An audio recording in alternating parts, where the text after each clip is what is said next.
所以你看哈，就是这样的，人与人之间的区别多大哈？有些人一辈子都活在和自己的公婆的斗争里面，和自己的老公的情感拉扯里面。有些人，你只能给钱啊，不能跟我说话。你如果觉得你给钱了，你跟我说话，我不要钱，你别跟我说话就行。看人家，你只能给钱，不能跟我说话啊。你要是给我钱，你觉得你能跟我说话，我不要钱。看人家是，你看啊，真的是。我先简单点说啊，就是，我现在呢，碰到一点事情，就是，我现在一个人在外地工作嘛，1年多，然后可能工作上有压力，以后呢，然后我跟我老婆去聊天呢，她现在给我反馈的情绪是，她是个独立的个体，以后呢，反倒是她现在坚决的，跟我离婚，说分开这个词儿可以吗？分开，大概这样一个情况。然后我现在不知道怎么样处理这个事情。不是，你认为他跟你分开的原因是因为你跟他倾诉你工作的压力？对，我说我工作有压力，我说我平时也不怎么回家，有时候呢，可能需要跟他聊天也好，怎么也好，但是呢，他根本就不接我这个情绪。然后呢，同时针对我一些小问题，他又挑我的刺，所以我觉得我也不怎么回家，你知道吧？然后一回有没有家以后呢，可能他要分的原因就是因为你不回家？不是，这不是，因为我们以前也这种状态，然后现在呢，长久以来你不回家，所以说他绷不住了。你不仅你不回家，哎，你不回家也就算了，你帮不上忙，对吧？哎，你还要情绪价值。不是，是以前这样的。以前那个我小孩小的时候，是我跟父母一起住，读小学的时候，那个时候家里面的所有的其实家务也好什么也好，都是我父母在搞嘛。然后呢，现在因为小孩读初一以后呢，我觉得小朋友要还是跟父母生活在一起比较好一些。然后呢，我就把我父母呢就没有住一起了，没有住一起完以后呢，然后现在就冒出一些小问题，比如说我回家以后呢，他希望我就不需要，希望我去用公用卫生间，连我的主卧都不让我去用了，也不就反正会就让我很不舒服，你知道吧？平时我也不怎么回家，大概然后呢，这是一个小问题嘛，只是说我现在呢，平时我们因为这么多年一直都分房睡的，分房睡以后呢，可能我不知道，就是我觉得这个很敏感，我不需要你再继续说了，可以吗？OK，反正就是现在我他很坚决，需要跟我分开。我知道哈，我跟你讲哈，嗯嗯，就是你这么多年以来，你认为你们的感情不怎么好，是吧？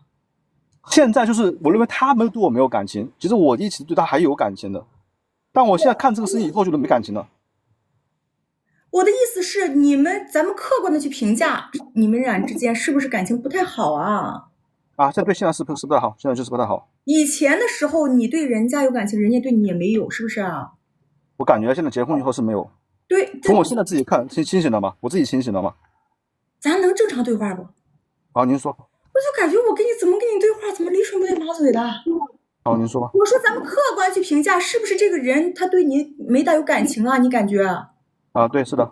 所以你们这个是对吧？婚姻不是感情不是特别好，对吗？总体来说嗯，啊对。对是吧？那你嗯，这么多年一直是在外地工作吗？基本上对我两头跑。就基本上都是在外地工作吗？对，那你的收入是怎么弄的？你们两个人怎么弄的？就是，因为在我之前我这样嘛，就是我所有家里面大的开销，房子、车子都是我买的。然后呢，最开始我们结婚的时候呢，因为跟父母一起住，所有的生活开销其实我父母跟我在出的，他其实没有出，没有承担过家里任何开销。你给花钱吗？我的意思是，我在之前我也跟他讲了，因为当时买房子我只问买车子，事实，我不听你俩怎么讲的。我现在给他钱了，但以前是小孩读小学的之前没有给钱，什么时候开始给？读初一开始给的，就去年开始给的。这么多年，就是你的钱用来买房子了，然后以前对，买房子买车，对时候你是不给钱的，但是你父母负责家里主要的开支对然后从你父母走了之后，你开始给他钱，对，给他多少？8000，然后八千，还有3000的亲情卡3000的信用卡他都还完吗？都还。嗯，他有没有抱怨过这个事儿？就是你们曾经闹过别扭吗？因为这个事情，就是在你父母在这的时候，你父母在这的时候，这孩子上小学5、6年是吧？这5、6年，他有没有曾经跟你抱怨过2件事？第一件事，他和你父母之间有矛盾；第二没有，他和你父母相处的很好。因为我所有家务都是父母干的，他在家里面什么事不用干的。我不听解释，我只听有没有。没有。他从来没跟你说过他不想跟着父母住，或者他跟你妈妈之间有矛盾。没有，他从来没说过这个事儿。没有。就是他们是住在一个房子里是吗？对啊，我们住在一起。住在一起，然后对，小孩出生都住在一起。他和你父母的关系都很好。对，是的。他跟他家里关系也很好。那那他有没有跟你说过，就是说，哎，你不给我钱，那个什么，你应该给我一些？他现在是跟我讲，反倒是因为给了我钱，我给他钱以后，他感觉就是好像我就是他没有底气了。他现在是这么给我一个态度。他认为以前是独立个体嘛，他说觉得我也没给他钱，他也没有那个，就他当时觉得很正常。现在他觉得可能有的时候需要认为我需要情绪价值，是因为我给他钱了，但其实不是这个道理的。是因为我觉得我跟他讲，我说是因为我现在有压力。问什么说什么可以吗？你说，行吧。好，你说。我问你，有没有在你没有给他钱之前，你们曾经因为你不给他收入，他给你闹过别扭？我问这个。没有。哦。因为我们家里面很正常，就是。行，我可以说话了吗？别说话。好，你说。我判断哈。人家这个女的，以前的时候孩子小，她觉得她离不开你父母，懂吗？你懂吗？她以前的时候，她觉得孩子小，她离不开你父母，所以她就跟你这么过。但是你父母走了之后，人家独自带孩子带1年，人家觉得我可以离开，我过挺好。那我要这个婚姻干嘛呢？我本来对这个人也没感情，我没感情，他不招我也行。哎，他这每个月给我8000，哎，对吧？最好别回家喘气儿就行。但是现在他不仅在喘气儿，他还要给我对话，烦死了，懂吗？好，见吗？还有别事儿？有，现在我碰到一个问题，就是呢，他已经想跟我离嘛，我说分开。然后我现在我不知道我这个事应该怎么处理，因为呢，他跟我提了条件，但是我没给他回复。因为他说呢，就是因为我之前买了有3个房子，3个房子呢，现在目前他需要有1套房子啊。他现在提出来就是我目前那3套房子里面，其中有1套房子是金额比较高的，最保值的，其他2套房子都不值钱。然后呢，他需要把这套房子带走。哎，然后这套房子里面，如果我是你的话，我是不是应该这么回答我的问题啊？3套房子，他想要其中价值最高的那套，就1句话的事儿。对，是的啊。是不是啊？另外2套房子的价值比这套房子有这个房子1半吗？尾数是吧？那你有没有这样想法，就是把这个最大的房子给孩子？你愿意吗？我有这个想法。可以。但我不知道怎么实现。实现就写下来就行啊。他不同意呢？他会同意的。100%同意啊。这样的是吧？因为他跟我发的信息里面是写一句话说，因为这套房子是小孩读书用的。他100%同意。因为孩子就对吧？对吧？孩子和他要孩子嘛，对不对？好，可以吗？好。他说话为啥不能直接简单一点呢？哎呀，逻辑不行吧？逻辑能力不行。逻辑能力不行。说一个事儿有很多人跟你说一个事儿说了一个点，他必须要解释这个点，再说一个点，他必须要解释这个点，他不能够言简意赅，他不行，他做不到，他没这个逻辑能力，太吓人了。哎呀，他必须要前因后果、原因所以都给你搞一遍。哎呀，真是费劲。你很牛逼，你很完美，你不知道你处理问题很有瑕疵吗？我知道所以你就别看我直播了连个麦别要求太高了，必须得要求高要求低了我受不了刚有朋友问说，女的是不是有人了？这个很难说，我这个东西很难判断，我们只能说，这个女的是，以前的时候她是很享受这种生活，老公不在身边，然后有人给带孩子啊，很享受，非常享受这个生活，非常享受啊，而且她的心也不在这个家里，所以她也不会和公婆闹别扭，她完全是一个把这一切人当成工具人来替自己养孩子这样一个想法啊，非常棒的思维哈。